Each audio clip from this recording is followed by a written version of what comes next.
దేవుని యొక్క మహాకృపను బట్టి మరోసారి ఈ విధంగా మనమందరం కూడా దేవుని సన్నిధిలో కూడుకొని దేవుని మాటలు ధ్యానించుకున్నటకు దేవుడు మనందరికి ఇచ్చిన ఆయుష్ను ఆరోగ్యాన్ని బట్టి మంచి చక్కటి వాతావరణాన్ని బట్టి కూడా తండ్రి అయిన దేవునికి ప్రభువైన యేసుక్రీస్తు వారి పట్ల నాకు స్తుతులు స్తోత్రాలు తెలియజేస్తున్నానండి.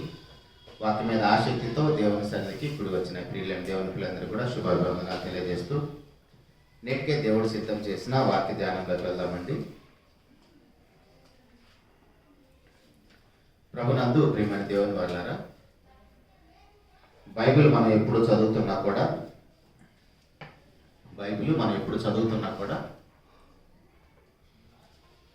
లేదా ఇప్పుడు వాక్యాన్ని వింటున్నా కూడా వినేటప్పుడు కానీ చదివేటప్పుడు కానీ మనకి ప్రాముఖ్యంగా కొన్ని మెళుకువలు అయితే ఉండాలి. అప్పుడే వాక్యం అనేది మనకి బాగా అర్థమవుతుంది. మన వాక్యం చదివేటప్పుడైనా వినేటప్పుడైనా ఆ సందర్భం ఏంటి, ఆ కాలం ఏంటి, ఎవరితో మాట్లాడుతున్నారు అన్న ప్రాముఖ్యమైన విషయాలు ఎప్పుడు మన మధ్యలో పెట్టుకొని వాక్యాన్ని వినటం కానీ చదవటం కానీ చేయాలి. అప్పుడే వాక్యం అనేది మనకి చాలా సులభంగా అర్థమవుతుంది. అలా కాకుండా కేవలం రెఫరెన్స్ టు రెఫరెన్స్ మనం అలా వెళ్ళిపోతున్నాం అనుకోండి, ఖచ్చితంగా వాక్యాన్ని మనం అపార్థం చేసుకునే పరిస్థితి ఉంటుంది. కాబట్టి సందర్భము, కాలము, ఎవరితో మాట్లాడుతున్నారన్న విషయము ఖచ్చితంగా మన మధ్యలో ఉండాలి. అయితే ఈరోజు కూడా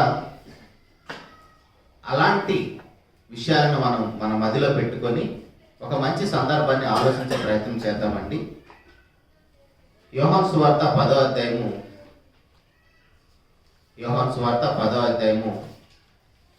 22 నుంచి చదువుతున్నాను. యోహాను సువార్త 10వ అధ్యాయం 22 నుంచి. ఆలయ ప్రతిష్ఠ పండుగ యెరూషలేములో జరుగుచుండెను. అది శీతాకాలం. అప్పుడు యేసు దేవాలయము సొలొమోను మంటపమున తిరుగుచుండగా యూదులు ఆయన చుట్టూ పోగై, ఎంతకాలం మమ్మను సందేహపెట్టెదువు, నీవు క్రీస్తు అయితే మాతో స్పష్టంగా చెప్పమనిరి. అప్పుడు యేసు ప్రభువు మాట్లాడుతున్నారు. అందుకే యేసు, మీతో చెప్పితిని కానీ మీరు నమ్మరు. యూదులందరూ కూడా ప్రభువైన యేసుక్రీస్తు వారి చుట్టూ పోగై వాళ్ళు ఏమంటున్నారంటే, నువ్వు నిజంగా క్రీస్తు అయితే మాతో స్పష్టంగా చెప్పు, ఎంతకాలం మమ్మల్ని సందేహంలో ఉంచుతావన్నప్పుడు ప్రభువారు వారికి స్ట్రైట్గా సమాధానం చెప్తున్నాడు. ఏమంటున్నాడు? అందుకే యేసు, మీతో చెప్పితిని కానీ మీరు నమ్మరు. నేను నా తండ్రి నామమందు చేయుచున్న క్రియలు నన్ను గురించి సాక్ష్యం ఇచ్చుచున్నవి. అయితే మీరు నా గొర్రెలలో చేరిన వారు కారు కనుక మీరు నమ్మరు. అక్కడ ఆలోచించనండి. ప్రభు ఒక విషయాన్ని జ్ఞాపకం చేస్తున్నాడు. ఏమంటున్నాడంటే, మీరు నా గొర్రెల్లో చేరిన వారు కారు కనుక మీరు నన్ను నమ్మరు. ఇప్పుడు యేసుక్రీస్తు ప్రభువు ఎవరో మనకు తెలియాలంటే, ఆయన మీద మనకి నమ్మకం కలగాలంటే, ఆయన చెబుతున్నది ఏంటో మనకు పూర్తిగా అర్థం అవ్వాలి. అప్పుడే ఆయన ఎవరో ఏం చెబుతున్నాడో మనకు అర్థమవుతుంది. యూదులు వచ్చేసి ప్రభువారి చుట్టూ పోగా అడుగుతున్నారు, నువ్వు నిజంగా క్రీస్తు అయితే మాతో చెప్పమని. ఎందుకు? వాళ్ళందరూ కూడా మెస్సేజ్ కోసం ఎదురు చూస్తున్నారు. వారికి వాగ్దానం చేయబడిన ధర్మశాస్త్రంలోను, ప్రవక్తల గ్రంథాల్లోను, కీర్తనలోను ఎవరి గురించి అయితే రాయబడ్డాయో ఆయన కోసం వాళ్ళందరూ ఎదురు చూస్తున్నారు. నువ్వు నిజంగా ఆయనవేనా? మేము ఎవరి కోసం అయితే ఎదురు చూస్తున్నామో ఆ మెస్సేజ్ మీరేనా, ఆ క్రీస్తు మీరేనా, మాతో స్పష్టంగా చెప్పమంటే ప్రభువు ఏమంటున్నాడు? నేను చెబుతున్నాను, నేను చెప్పాను కానీ మీరు నమ్మరు. ఎందుకు నమ్మరు? మీరు నా గొర్రెల్లో చేరిన వారు కాదు. మీరు నమ్మటానికి కూడా ఆధారాన్ని చెప్తున్నాడు. అక్కడ క్రియలను చెప్తున్నాడు. నేను నా తండ్రి నామమందు చేయుచున్న క్రియలు నన్ను గురించి సాక్ష్యం ఇస్తున్నాయి. ప్రభువారు చేస్తున్న అద్భుతమైన కార్యక్రమాలు, ఆ క్రియలన్నీ కూడా మనుషుల్లో ఎవరు చేయలేనివి. ఆ క్రియలే నన్ను గురించి సాక్ష్యం ఇస్తున్నాయి కానీ మీరు నమ్మటం లేదంటున్నారు. తర్వాత 26వ వచనంలో, అయితే మీరు నా గొర్రెలో చేరిన వారు కారు కనుక మీరు నమ్మరు. మీరు నిజంగా నా గొర్రెలైతే నా గొర్రెలు నా స్వరం వినును, నేను వాటిని వెతుకుతును, అవి నన్ను వెంబడించును. నేను వాటికి నిత్య జీవం ఇచ్చుచున్నాను గనుక అవి ఎన్నటికి నశింపవు, ఎవడును వాటిని నా చేతిలో నుంచి అపహరింపడు. దాంతోపాటు ప్రభు ఇక్కడ మంచి విషయాన్ని చెప్తున్నాడండి వాళ్ళకి. నా గొర్రెలు నా స్వరం వింటాయి, నేను వాటిని వెతుకుతాను, అవి నన్ను వెంబడిస్తాయి. అంత మాత్రమే కాదు, ఆ గొర్రెలను నా చేతులోంచి ఎవరో అపహరింపడు. ఆ విషయాన్ని బాగా గుర్తుపెట్టుకోండి. వాటిని నా చేతులోంచి ఎవరు అపహరింపరు, ఎవరు దొంగిలించలేరు. ఎందుకంటే మీరు మొదటి నుంచి చదువుకుంటూ వస్తే, 10వ అధ్యాయం మొదటి నుంచి చదువుకుంటూ వస్తే, ఆ గొర్రెలను దొంగిలించేవారు, దోచుకునే వారు ఉన్నారు. కానీ మీరు నా చేతిలో ఉంటే, నా గొర్రెలు అయితే, నా స్వరాన్ని మీరు వింటే, గ్రహిస్తే, నా చేతిలోంచి మిమ్మల్ని ఎవరు అపహరింపరని చెబుతూ తర్వాత వెంటనే ఏమంటున్నాడంటే, వాటిని నాకు ఇచ్చిన నా తండ్రి అందరికంటే గొప్పవాడు గనుక నా తండ్రి చేతిలో నుంచి ఎవడునూ వాటిని అపహరింపడు. వెంటనే ఇంకో స్టేట్మెంట్ ఇస్తున్నాడు ప్రభువారు. ఏమంటున్నాడంటే, నా చేతిలోంచి ఎవరు అపహరింపరు నా గొర్రెలను, దానితో పాటు నా తండ్రి అందరికంటే గొప్పవాడు, కానీ నా తండ్రి చేతిలోంచి కూడా ఎవరు ఆ గొర్రెలను అపహరింపలేరు అంటున్నాడు. మీరు ఆలోచించేయండి, పక్క పక్కన ఉన్న ఆ లైన్స్లో ప్రభువైన యేసుక్రీస్తు వారు మాట్లాడుతూ, ప్రభువైన యేసుక్రీస్తు వారు ఎలాంటి శక్తి కలిగిన వాడో, అలాగనే తండ్రి అయిన దేవుడు ఎలాంటి శక్తి కలిగిన వాడో, సామర్థ్యం కలిగిన వాడు, రెండు ఈక్వల్గా చెప్తున్నాడు. అర్థమవుతుందా? నా తండ్రి చేతిలో నుంచి ఆ గొర్రెల్ని ఎవరు అపహరింపలేరు. అట్ ద సేమ్ టైం నా తండ్రి అందరికంటే గొప్పవాడు, నా తండ్రి చేతిలోంచి కూడా ఆ గొర్రెల్ని ఎవరు అపహరింపలేరు. అంటే ఏం చెప్పాలనుకుంటున్నాడు అక్కడ? నా తండ్రి ఎంత శక్తిమంతుడో, ఎంత సామర్థ్యం కలిగిన వాడో, నేను అలాంటి వాడిని చెప్తున్నాడు. అర్థమవుతుందా? నా చేతిలోంచి ఎవరు ఆ గొర్రెలను అపహరింపలేరు.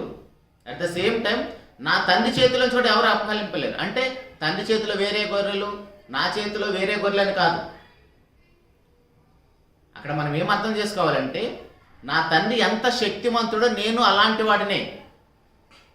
నా చేతిలోంచి కానీ నా తండ్రి చేతిలోంచి కానీ ఎవరు అపహరింపలేరు. ఎందుకంటే మీరు నా గొర్రెలు అయితే, నా స్వరం విని నా దగ్గరికి వస్తే. కానీ పైన మాట్లాడుతున్న యూదులు మాత్రం ఆయన నమ్మేవారు కాదు. వాళ్ళతో మాట్లాడుతున్న మాటలు 30వ వచనంలో అది చెబుతూ, నా తండ్రి చేతిలోంచి నా చేతిలోంచి ఆ గొర్రెలు ఎవరు అపహరింపలేరని చెబుతూ వెంటనే ఏమంటున్నాడు చూడండి, కంటిన్యూషన్లో 30వ వచనంలో, నేను తండ్రి ఏకమై ఉన్నామని వారితో చెప్తున్నాడు. అంటే ఏం చెప్పాలనుకుంటున్నాడు అర్థమవుతుందా? తండ్రి నేను ఏకమై ఉన్నామని చెప్పడానికి ముందు, నా చేతిలో నుంచి ఎవరు ఆ గొర్రెలు అపహరింపలేరు, తండ్రి చేతిలో నుంచి ఎవరు అపహరింపలేరు.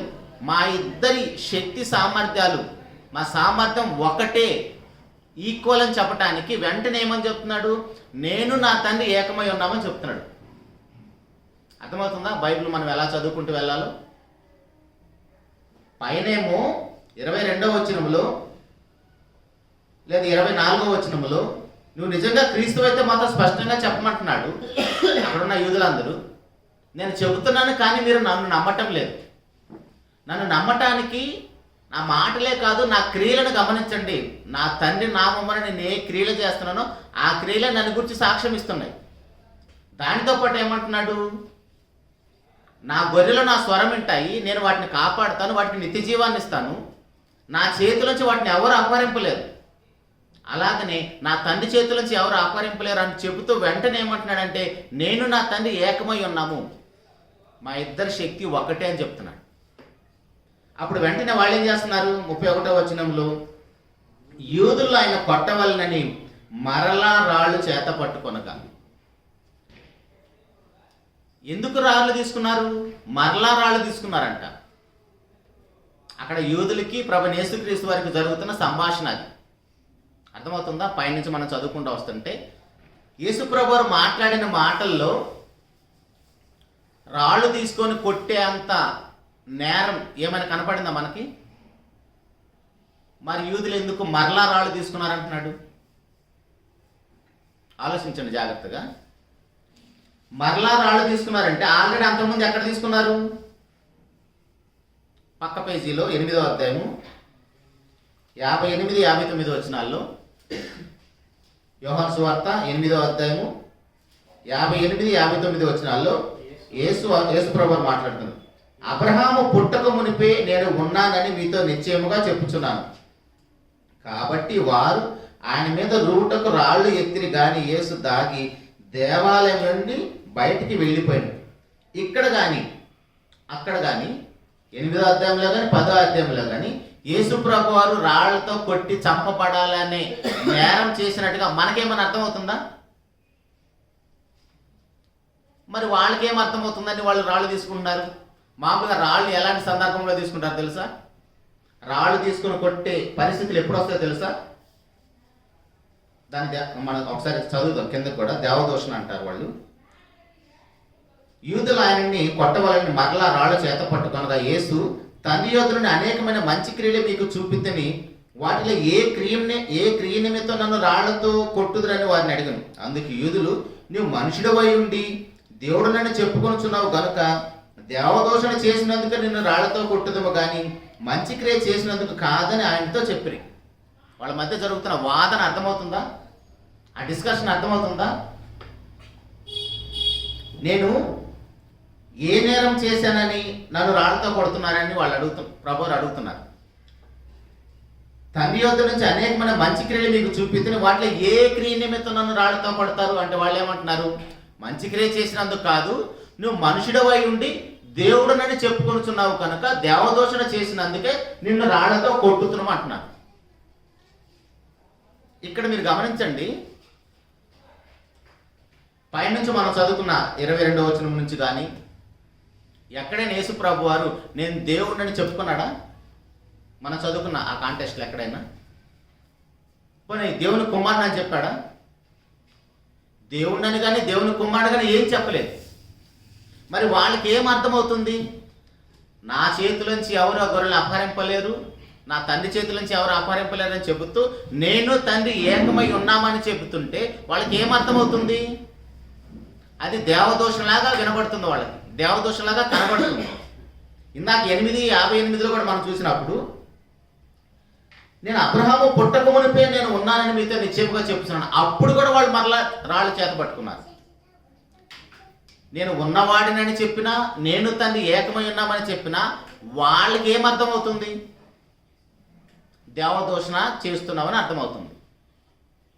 దేవదూషణ అని దేన్ని అంటారు? నిర్గమాకాండము 20వ అధ్యాయము 3వ వచనం నుంచి,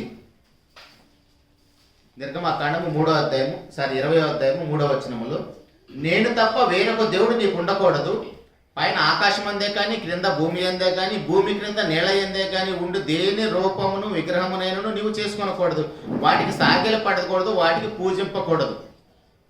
ఏలైనగా నీ దేవుడని యెహోవానగు నేను రోషం గల దేవుడను, నన్ను ద్వేషించు వారి విషయంలో 3-4 తరముల వరకు తండ్రుల దోషమును కుమారుల మీదకు రప్పించును, నన్ను ప్రేమించి నా ఆజ్ఞలు గైకొని వారిని 1000 తరముల వరకు కరుణించు వాడినై ఉన్నాను. 7వ వచనములో, నీ దేవుడని యెహోవా నామమును వ్యర్థంగా నుచ్చరింపకూడదు, యెహోవా తన నామమును వ్యర్థంగా నుచ్చరింపు వారిని నిర్దోషిగా ఎంచడు. అర్థమవుతుందండి? నేను తప్ప నీకు ఇంకొక దేవుడు ఉండకూడదు. ఇక్కడ యేసుప్రభు వారు మాట్లాడుతున్న మాటల్లో నేను అబ్రహాం పుట్టక మునిపే నేను ఉన్నానన్నా, నేను తండ్రి ఏకమై ఉన్నానన్నా వాళ్ళకి ఏం అర్థమవుతుందంటే నేను కూడా దేవుడును అని చెప్తున్నట్టుగా అర్థమవుతుంది. అందుకే వాళ్ళు రాళ్ళు పట్టుకుంటున్నారు చంపడానికి. లేవికాండం కూడా చూడండి. లేవికాండము 24వ అధ్యాయము 16వ వచనంలో,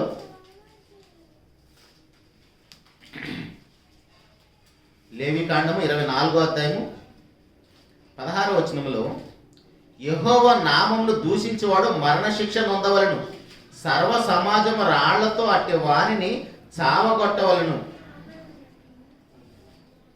ఇప్పుడు వీళ్ళు రాళ్ళు పట్టుకున్నారంటే యూదులు, అక్కడున్న యూదులందరూ, యేసుప్రభుతో మాట్లాడుతున్న యూదులందరూ యేసుప్రభుని చంపడానికి రాళ్ళు పట్టుకున్నారంటే యేసుప్రభు వారు మాట్లాడుతున్న మాటల్లో వాళ్ళకి ఏం అర్థమవుతుంది? ప్రభు వారు మాట్లాడే ప్రతి మాట నేను దేవుడిని చెప్తున్నట్టుగా వాళ్ళకి అర్థమవుతుంది. అదే దేవదూషణ అంటే. నేను తప్ప వేరొక దేవుడు ఉండకూడదనేది వాళ్ళకి కఠినమైన ఆజ్ఞ.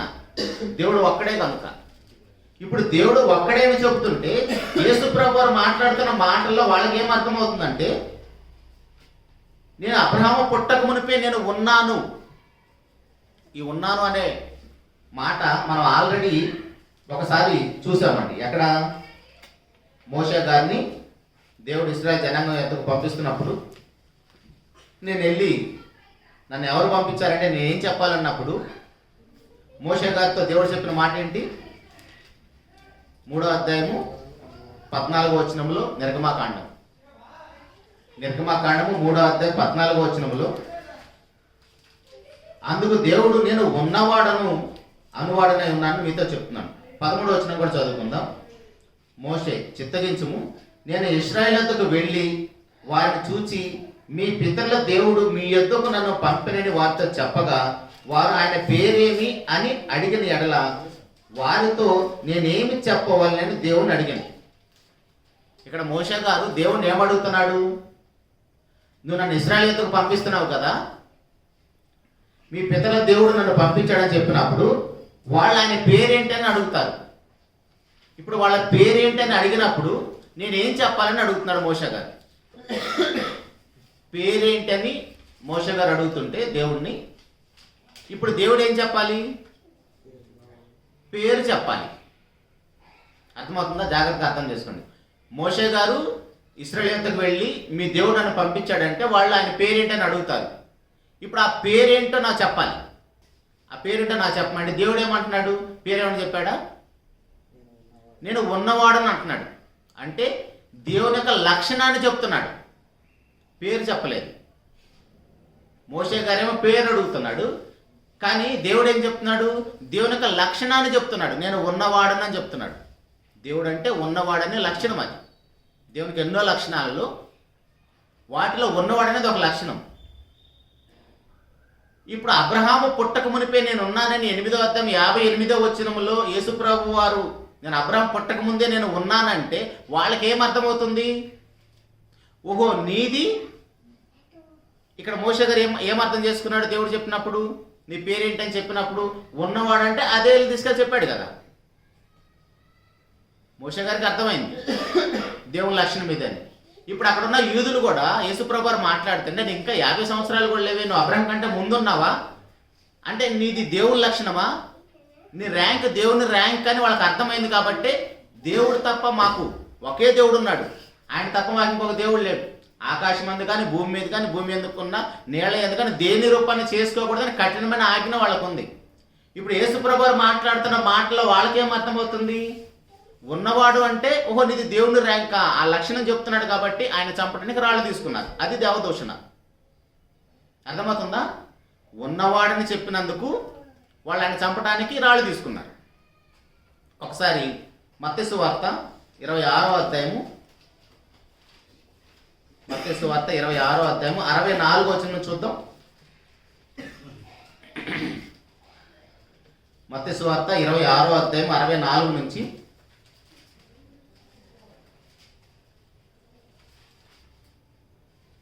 ఇది మొదలుకొని మనుష్య కుమారుడు సర్వశక్తిని కుడిపార్శ్వమున కూర్చునుటయు ఆకాశ మేఘారుడై వచ్చుటయు మీరు చూతురని చెప్పగా ప్రధాన యాజకుడు తన వస్త్రము చింపుకొని వీడు దేవదూషణ చేసెను, మనకి సాక్షులతో పని ఏమి? ఇదిగో ఈ దోష నిమిత్తము ఈ దోషణ మీరు విన్నారు కదా అంటున్నాడు. ఇక్కడ యేసుప్రభు వారు చేసిన దేవదోషణ ఏంటి? ప్రధాన యాజకుడు బట్టలు చింపేసుకున్నాడంట, ఇతనికి మరణశిక్ష వేయండి అని. ఇక్కడేమంటున్నాడు?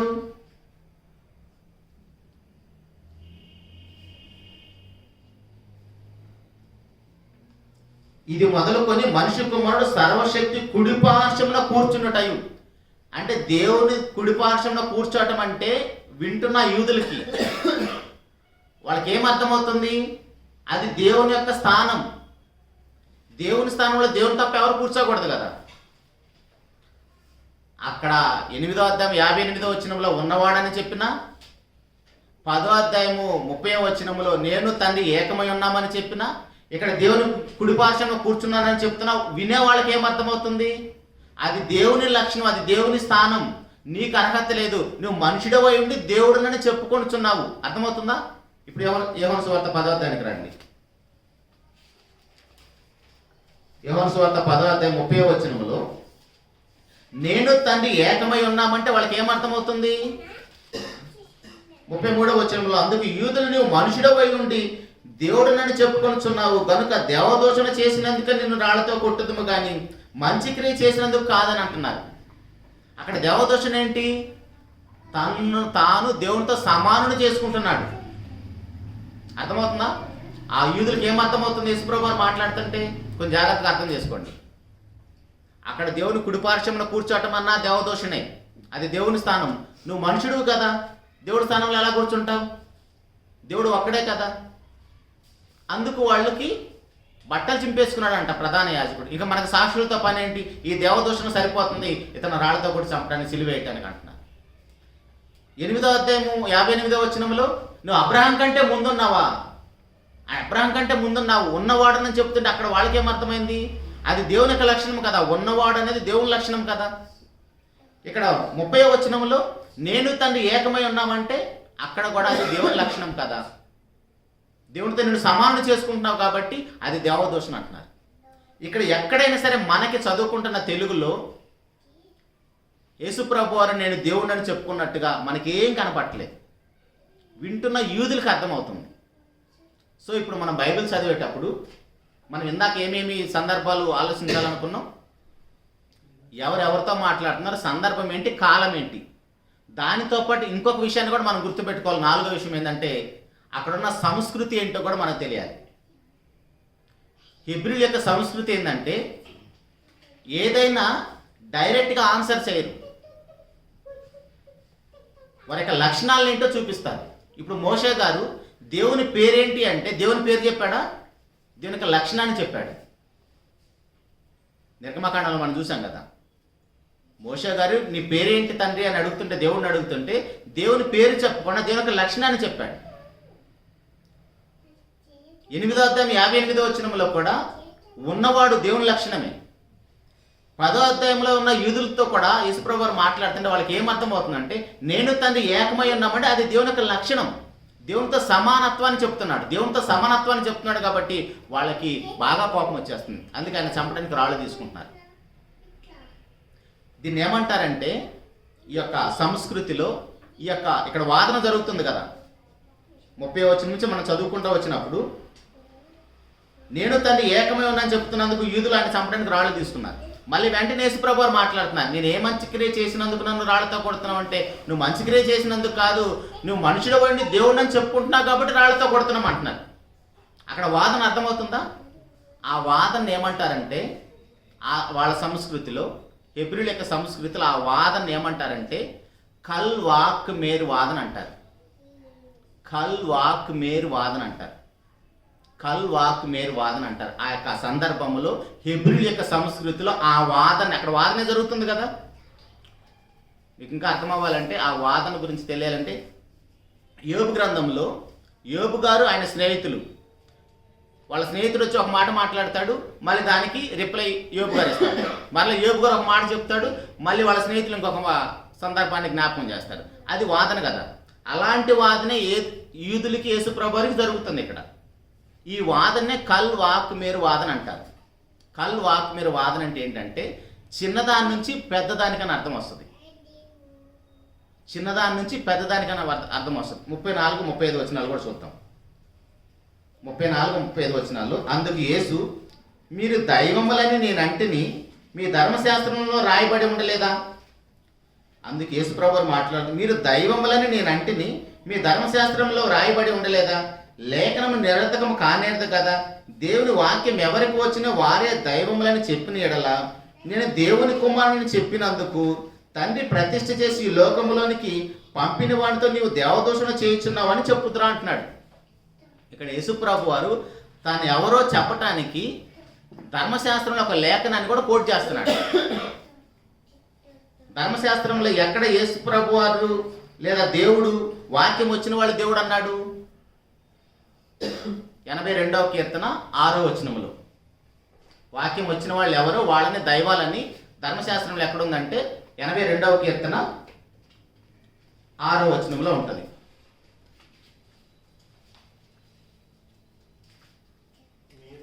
మీరు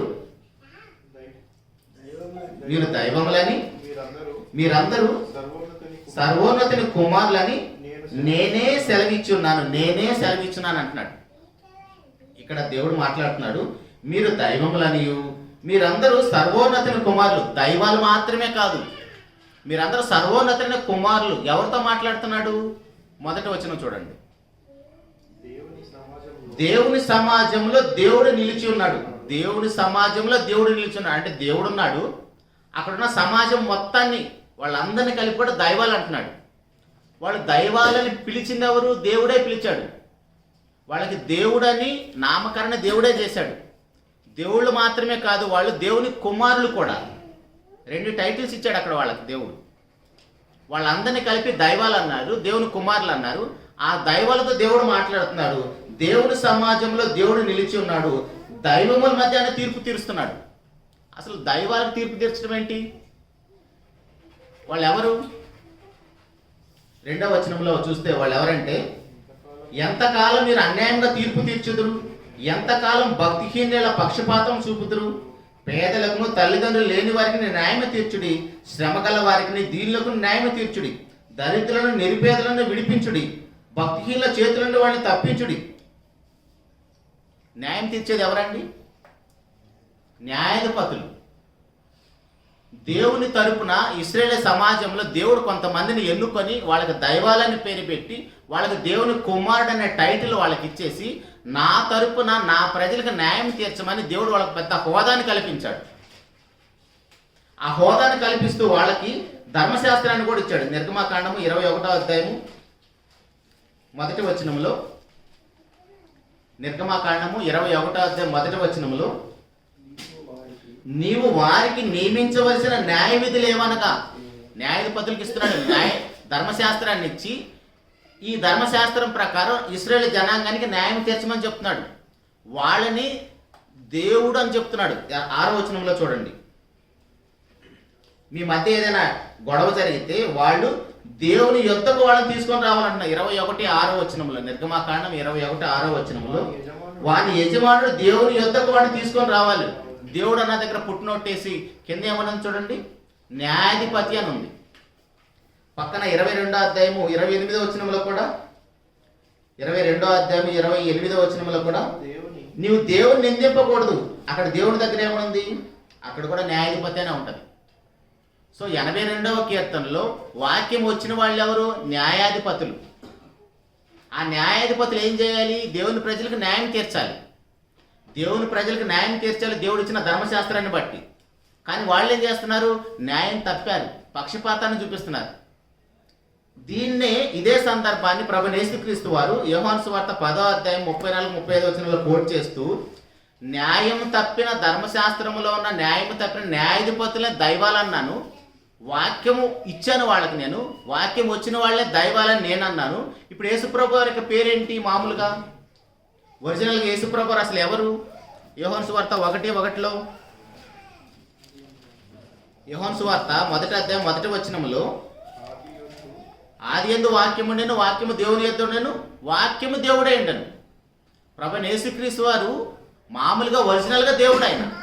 ఆయనకి వాక్యం అనే టైటిల్ ఉంది. ఆయనకి ఒరిజినల్గానే వాక్యం అనే టైటిల్ ఉంది.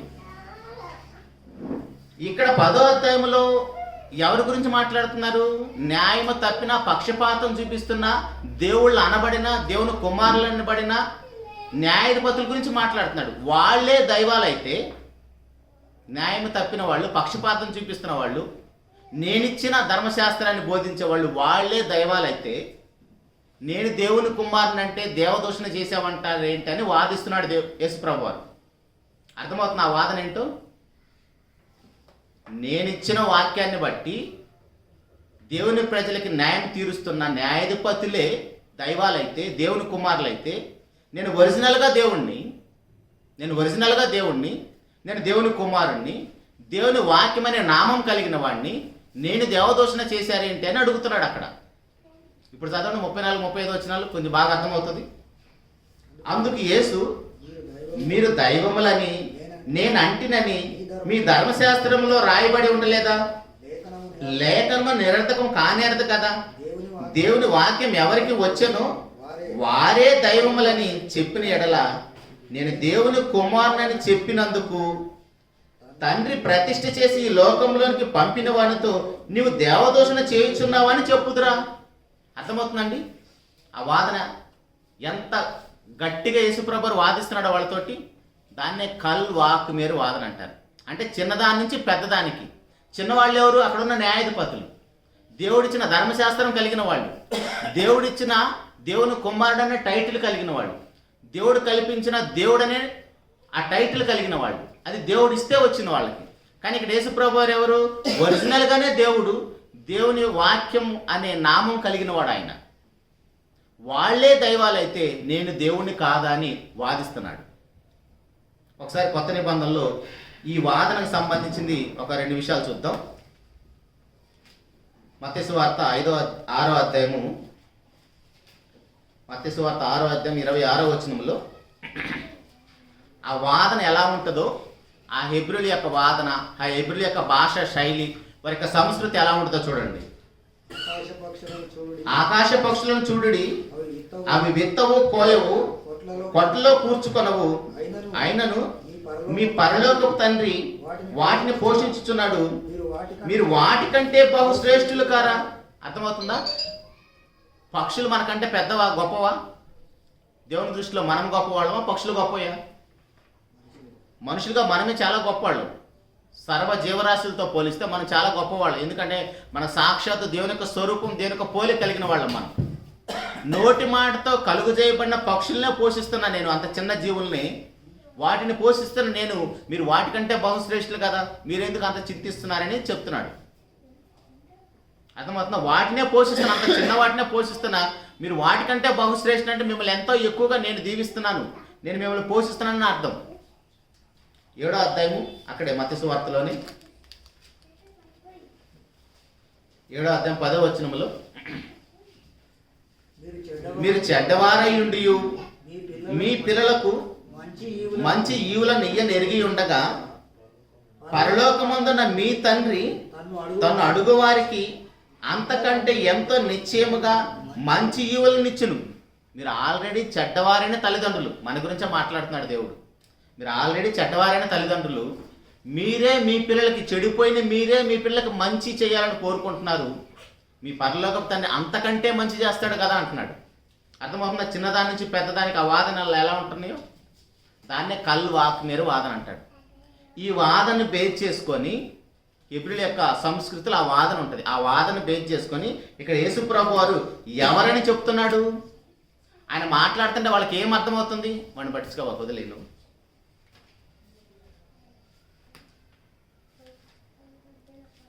అక్కడ యేసుప్రభు వారు ఆ వాదన బేస్ చేసుకొని ఆయన ఎవరని చెప్తున్నాడు? ఆయన దేవుడని చెప్తున్నాడు డైరెక్ట్గా. వాళ్ళకి అర్థమవుతుంది. కానీ తెలుగులో మనం ఎన్నిసార్లు చదివిన యేసుప్రభు వారు దేవదూషణ చేసినట్టుగా కనపట్టలేదు, ఆయన దేవుడని చెప్పుకున్నట్లుగా మనకు కనపట్టలేదు. కానీ అక్కడ ఆయనతో మాట్లాడుతున్న, సంభాషిస్తున్న, వాదిస్తున్న యూదులకు ఏం అర్థమవుతుంది? యేసుప్రభు వారు మాట్లాడుతుంటే దేవుని కుడిపార్శ్వంలో కూర్చోవాలంటే ఇక మనకు సాక్షులతో పని ఏంటి? ఈయన దేవదూషణ చేశారంటున్నారు. నేను ఉన్నవాడినంటే దేవదూషణ అంటున్నారు. నేను తన్ని ఏకమై ఉన్నామంటే దేవదూషణ అంటున్నారు. ఈ మూడిటికి మించి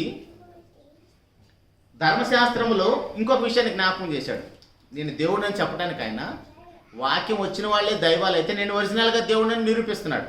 వాళ్ళు న్యాయం తప్పారు, పక్షపాతం చూపించేవాళ్ళు, నేను అలాంటి వాడిని కాదు. 4 విషయాలు చూపించాడు ఆయన దేవుడు అని చెప్పడానికి. 5వ విషయం అంతకంటే బలమైనది చూపిస్తున్నాడు. చూడండి 28వ వచనంలో 27 నుంచి చదువుతున్నారు, 37 నుంచి. నేను నా తండ్రి క్రియలు చేయని ఎడల నన్ను నమ్మకుడి. ఇప్పుడు నేను ఎవరో చెప్పాలంటే నా క్రియలను బట్టి నన్ను నమ్మండి అని చెప్తున్నాడు కదా. ఇప్పుడు నా తండ్రి క్రియలు నేను చేయలేదు అనుకోండి, నన్ను నమ్మకండి. చేసిన ఎడల నన్ను నమ్మకున్నాను, మీరు గ్రహించి తెలుసుకున్నట్లు ఆ క్రియలు నమ్ముడని వారితో చెప్పాను. వారు మరలా ఆయన పట్టుకొని చూసిరు కానీ ఆయన వారి చేతుల నుంచి తప్పించుకొని పోయాడు. 38వ వచనం మరలా చదువుతున్నాను చూడండి. నన్ను నమ్మకున్నాను, తండ్రి నా యందును నేను తండ్రి యందును ఉన్నానని మీరు గ్రహించినట్లు. ఏమంటున్నాడు? తండ్రి నా యందును నేను తండ్రి యందును ఉన్నాను అంటున్నాడు. మరలా ఆయన పట్టుకుంటాడానికి వాళ్ళు ప్రయత్నం చేస్తున్నారు. అంటే వాళ్ళకి ఎంత కోపం వస్తుందో చూడండి. అక్కడ మత్తయి సువార్తలో ప్రధాన యాజకుడు బట్టలు చింపేసుకున్నాడంట ఆ దేవదూషణ తట్టుకోలేక. ఇక్కడేమంటున్నాడు, ఆ నాలుగిటికి కంటే ఇంకా బలమైంది మాట్లాడుతున్నాడు. నా యందు తండ్రి, తండ్రి యందు నేను ఉన్నామంటున్నాడు. అక్కడ ఉన్న యూదులకి మనకైతే ఏం అర్థం కావట్లేదు. తెలుగులో ఆ వాదన ఏంటో అర్థం కావట్లేదు, వారి మధ్య జరుగుతున్న సంభాషణ మనకు అర్థం కావట్లేదు. కానీ యేసుప్రభు వారు మాట్లాడుతుంటే యూదులు బట్టలు చింపేసుకుంటున్నారు. కోపం వచ్చేస్తుంది, మాకు దేవుడు ఒక్కడే. కానీ యేసుప్రభు వారి మాటల్లో వాళ్ళకి ఏం అర్థమవుతుందంటే, నువ్వు దేవుడు అని చెప్పుకుంటున్నావు కాబట్టి ఆయన చంపడానికి రాళ్ళు తీసుకుంటున్నావు. మనకేమన్నా అర్థమైందా? ఇప్పటి వరకు 5 విషయాలు చెప్పాను యేసుప్రభు వారు ఆయన దేవుడని నిరూపించుకోవడానికి. డైరెక్ట్గా నేను దేవుడని చెప్పకూడదు. యేసుప్రభు వారు డైరెక్ట్గా దేవుడని చెప్పకూడదు, చెబితే దేవదూషణ అది. కానీ ఏం చెప్తున్నాడు? దేవుని యొక్క లక్షణాలను చెప్తున్నాడు. అర్థమవుతుందా? డైరెక్ట్గా యేసుప్రభు వారు నేను దేవుడిని అని చెప్పుకుంటే రాళ్ళు తీసుకొని కొట్టి చంపేయచ్చు ఆయన, ఆ చట్టం ఉంది వాళ్ళకి. కానీ యేసుప్రభు వారు డైరెక్ట్గా దేవుడిని చెప్పట్లేదు, దేవుని యొక్క లక్షణాలను చూపిస్తున్నాడు. నేను తండ్రి కుడిపార్శ్వంలో కూర్చున్నానన్నా వాళ్ళకి దేవదూషణ అయిపోతుంది. నేను ఉన్నవాడిని చెప్పినా దేవదూషణ అయిపోతుంది. నేను తండ్రి ఏకమై ఉన్నానని చెప్పినా దేవదూషణ అయిపోతుంది. మీరు దైవాలని నేను చెప్పాను కదా, నేను ఆల్రెడీ ఒరిజినల్గా దేవుణ్ణి, దేవుని యొక్క వాక్య నామం కలిగిన వాడిని అని చెప్తున్నా, వాళ్ళకి దేవదూషణగా వినపడుతుంది. చివరికి 5వ విషయంలో ఏం చెప్తున్నాడంటే, నేను తండ్రి యందును తండ్రి నా యందు ఉన్నామని చెప్పినా వాళ్ళకి దేవదూషణలాగా అర్థమైపోతుంది. అది దేవదూషణ అని చెప్పడానికి మరలా పట్టుకుంటే ఈయన దాగి పారిపోతున్నాడు అక్కడి నుంచి. ఇక్కడ ఒక మాట జ్ఞాపకం చేస్తాను చూడండి. చాలామంది మన క్రైస్తవ సహోదరులు మాట్లాడుతూ తండ్రిలో నుంచి కుమారుడు వచ్చాడు, తండ్రిలో నుంచి కుమారుడు వచ్చాడు, పుట్టినవాడని చెప్తున్నాడు. ఓకే, మీరు ఇక్కడ చదవండి జాగ్రత్తగా. తండ్రి నాయందును నేను తండ్రి యందును ఉన్నాము. ఇప్పుడు తండ్రిలో నుంచి కుమారుడు వచ్చాడని చెప్పడం బాగానే ఉంది. తండ్రిలో నుంచి కుమారుడు వచ్చాడని చెప్పడం బాగానే ఉంది. కానీ కుమారుడు ఏమంటున్నాడు? నా యందు తండ్రి ఉన్నాడని చెప్తున్నాడు. అర్థమవుతుందా? తండ్రి యందు నేనును, నా యందు తండ్రి. ఇప్పుడు తండ్రిలోంచి కుమారుడు వచ్చాడంటే బాగానే ఉంది. ఇప్పుడు మనం అందరం తండ్రిలో నుంచి వచ్చాం, బాగుంది. తండ్రి పెద్దోడు, కొడుకు చిన్నోడు. ఇక్కడ యేసుప్రభు ఏమంటున్నాడు? తండ్రి నా యందును నేను తండ్రి యందును ఉన్నాం అంటే ఏం చెప్పాలనుకుంటున్నాడు? ఏం చెప్తున్నాడు? యూదులకి ఏం అర్థమవుతుంది? మేమిద్దరం ఒకటే. మన సహోదరులు చెప్పినట్టుగా తండ్రిలో నుంచి కుమారుడు వస్తే కుమారుడు పుట్టినవాడు, ఈయన చిన్న దేవుడు పెద్ద దేవుడు అనడానికి అవకాశం లేదు. తండ్రిలో నుంచి కుమారుడు వచ్చాడని చెప్తే ఇక్కడ యేసుప్రభు ఏమంటున్నాడు? నా యందు తండ్రి ఉన్నాడని చెప్తున్నాడు. కుమారుడు యందు తండ్రి ఎలా ఉంటాడు? అక్కడ మనం ఏం అర్థం చేసుకోవాలంటే ఈక్వల్ చెప్తున్నాడు, వారి యొక్క స్టేటస్ చెప్తున్నాడు. ఈ 5 విషయాల్లో మనం చూసిన 5 విషయాల్లో ముగించేస్తాను.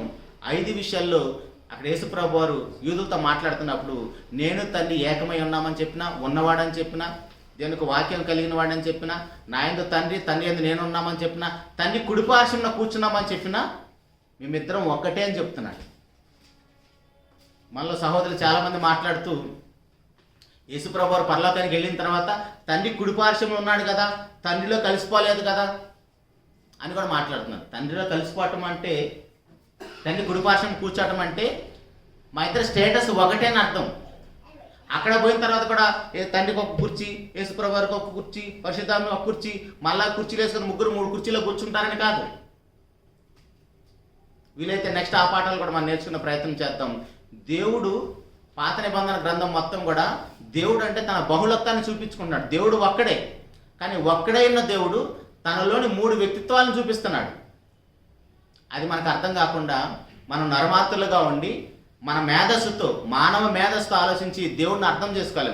బైబిల్లో రాయబడిన వాక్యాలను బట్టి అర్థం చేసుకోవాలి దేవుణ్ణి. మన లాజిక్ లేవు దేవుడి దగ్గర పనికిరావు. తండ్రి అంటే పెద్దోడు, తండ్రి తర్వాత తండ్రిలోంచి కుమారుడు వస్తాడు కాబట్టి ఈయన చిన్న దేవుడు అనడానికి అవకాశం లేదు. కానీ అక్కడ ఉన్న యూదులందరికీ ఏం అర్థమవుతుంది? యేసుప్రభు వారు మాట్లాడుతుంటే ఆయన దేవుడు అని అర్థమవుతుంది. కాబట్టి ప్రియ దేవుని సంగమా, దేవుని పిల్లలుగా మనం ఎప్పుడు కూడా ప్రభువైన యేసుక్రీస్తు వారి మీద సంపూర్ణమైన విశ్వాసం మనకు రావాలంటే ఆయన ఏ స్థాయి నుంచి ఏ స్థాయికి వచ్చి మన స్థానంలో నిలబడి ప్రాణం పెట్టాడో మనకు తెలియాలి. అప్పుడు ఆయన మీద మన సంపూర్ణమైన విశ్వాసం వస్తుంది. ఆయన సమీపింపరాని తేజస్సులో ఆయన మాత్రమే వాసిస్తూ అమరత్వం కలిగిన దేవుడు భూలోకానికి వచ్చి మనుషులతో పాటు ఆయన జీవించి మనుషుల చేత దెబ్బలు తిని అవమానాలు పడి మొక్కను ఉమ్మి వేసుకున్నాడంటే ఆయన అంత చిన్నవాడైపోయాడని కాదు, అది నీ మీద నా మీద ఉన్న ప్రేమ. ఆ విషయాలన్నీ మనం గ్రహించాలి. కానీ ఆయన ఏదో మన వల్లే ఇబ్బందులు పడుతున్నాడు, చాలా ఇబ్బంది పడుతున్నారని క్రైస్తవేతరులు ఆయన 3 మేకులు పిక్కలేకపోయాడని మాట్లాడుతున్నారు. వాళ్ళకి తెలియదు. బైబిల్ కలిగిన మనం కూడా యేసుప్రభు విషయంలో అలాగనే తప్పుడుగా మాట్లాడుతున్నాం. కాబట్టి అలాంటి పరిస్థితి మనకు లేకుండా సంపూర్ణంగా బైబిల్లో ఏమి రాయబడిందో అర్థం చేసుకుంటాకి దేవుని పాదాల యొద్ద మనం వేడుకుంటే ఖచ్చితంగా దేవుడు మనకు తెలియజేస్తాడు. మనం నేర్చుకున్న వాక్యాన్ని బట్టి మనం బ్రతుకుతూ తెలియని వారికి చెప్పే బాధ్యత కలిగి మనం బ్రతకాలి.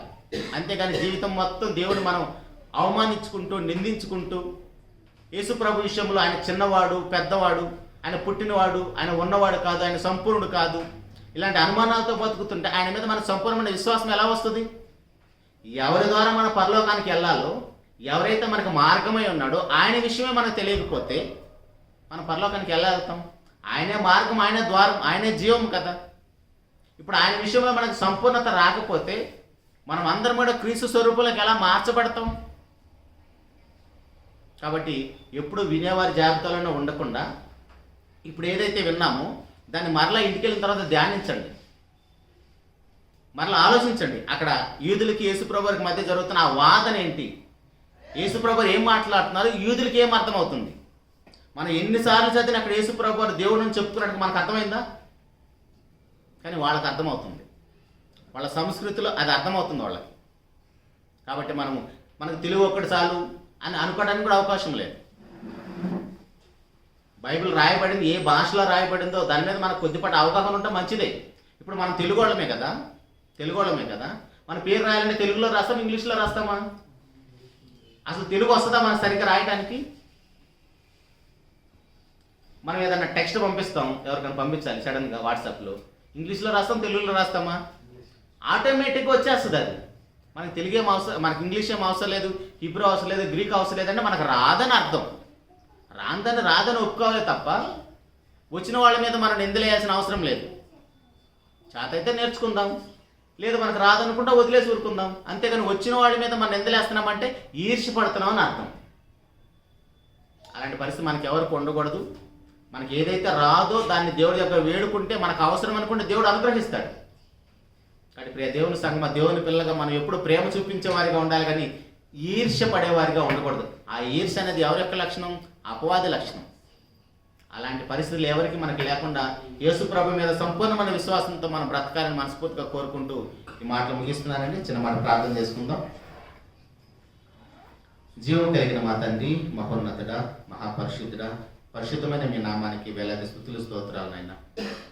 ఇంతవరకు మమ్మల్ని ప్రేమించి మీ కృపలో భద్రపరిచి ఎన్నో విలువైన మాటలతోనైనా మమ్మల్ని అందరినీ హెచ్చరించి బలపరిచి బైబిల్ ఎలా చదవాలో, ఎలా అర్థం చేసుకోవాలో, సందర్భం ఏంటి, అక్కడున్న సంస్కృతి ఏంటి, ఆ విషయాలు కూడా తండ్రి కాలాన్ని బట్టి ఎవరెవరితో మాట్లాడుతున్నారు ఈ విషయాలన్నీ మేము మనసులో పెట్టుకుని బైబిల్ చదివితే మాకు అర్థమవుతుందని మీరు మాతో మాట్లాడిన ప్రతి మాటను బట్టి స్తోత్రం తండ్రి.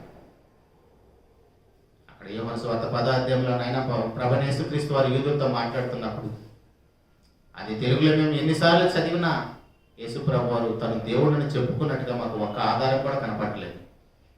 కానీ వారి సంస్కృతికి ఆలోచించిన వారు చేసిన దేవదోషణ ఏంటో, వాళ్ళు ఎందుకు ప్రభువుని చంపడానికి రాళ్ళు తీసుకున్నారో ఆ వాక్య భాగంలోకి వెళ్ళి మేము ఆలోచించినప్పుడు అక్కడ యేసుప్రభు వారు ఆయన దేవుడిని చెప్పుకున్నట్టుగా స్పష్టంగా అర్థమవుతుంది తండ్రి. ఆ విషయాలు మాకు తెలియజేసినందుకు కూడా స్తోత్రం నాయన. మేము కేవలం విని విడిచిపెట్టే వారి జాబితాలో ఉండకుండా మా ప్రభువారు మా ఎడ చేసిన బలియాగం వృధా కాకుండా తండ్రి, మా ప్రభు ఈ లోకంలో బ్రతికినంత కాలం ఎలాగైతే పరిశుద్ధ జీవితాన్ని జీవించి మాకు మాదిరి చూపించాడు, ఆయన అడుగు జాడల్లో నడుస్తూ మీరున్న లోకం చేరుటకు మా అందరికి అవకాశాన్ని కల్పించిన తండ్రి. ఈ సమయంలో ఇక్కడ తల వంచి వాక్యాన్ని మీ బిడ్డలందరూ బట్టి స్తోత్రం తండ్రి. విన్న వాక్యం వాళ్ళ హృదయాల ఫలించిన కృపను అనుగ్రహించిన తండ్రి. దేవుని స్థానాన్ని విడిచిన ఆ ప్రభు నా కోసం వచ్చి నా స్థానంలో మరణించాడని మీ బిడ్డలందరూ గ్రహించటకు కృపను అనుగ్రహించిన తండ్రి. కేవలం విని విడిచిపెట్టే వారి జాబితాలో ఉండకుండా నాయన ఎల్లప్పుడూ వాక్యపు వెలుగులో మాలో ఉన్న ప్రతి లోపాన్ని సరి చేసుకుంటూ కృపను అనుగ్రహించిన తండ్రి. ఒక స్థానిక సంఘాన్ని తండ్రి కార్యకు మీరు ఏర్పాటు చేసిన మీ కుమారుడు మా సహోదరుని బట్టి స్తోత్రం నాయన. అన్నగారికి ఇచ్చిన ఆయుష్ను ఆరోగ్యాన్ని బట్టి స్తోత్రం తండ్రి. సంఘంలో చేర్చబడిన మీ బిడ్డలందరూ బట్టి స్తోత్రం తండ్రి. సంఘ పెద్దలను బట్టి, యవనస్తులను బట్టి, స్త్రీలు పురుషులు అందరిని బట్టి మీకే స్తుతులు స్తోత్రాలు చెల్లించుకుంటూ సమస్త మహిమకంత ప్రభావం మీకు ఆరోపిస్తూ మీ యొక్క ప్రియ కుమారుడు మా ప్రభువైన యేసుక్రీస్తు వారి పరిశుద్ధమైన నామములని ప్రార్థించి అడిగి పొందుకొని ఉన్నాము తండ్రి. ఆమేన్. అందరికీ వందనాలండి. Thank you very much.